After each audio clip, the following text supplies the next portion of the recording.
Tinanggap ng lokal na pamahalaan ng Canlaon at pamahalaang panlalawigan ng Negros Oriental ang responsibilidad sa operasyon ng Mount Canlaon sa buong isla.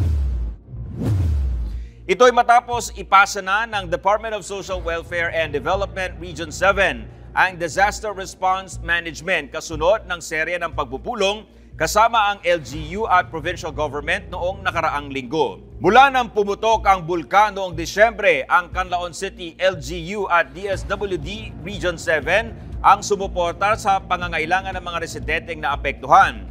Ayon kay DSWD Region 7 Director Charlene Marie Lucero, hindi naman ito masasabing full turnover. Binibigyan lang ng pagkakataon ng lalawigan na pamahalaan ang mga evacuation camp sa paghahanda sa isang posibleng exodus o malawakang paglikas. Kritikal ang papel na gagampanan ng lokal na pamahalaan at pamahalaang panlalawigan sa operasyon sa mga evacuation center oras na maganap ang malakas na pagsabog ng Bulkang Canlaon. Kaya naman sinanay na ang mga tauhan ng LGU sa Canlaon City. Kumpiyansa naman ng DSWD na sapat ang kakayahan ng probinsya sa disaster response operation sa pagtugon sa kalamidad.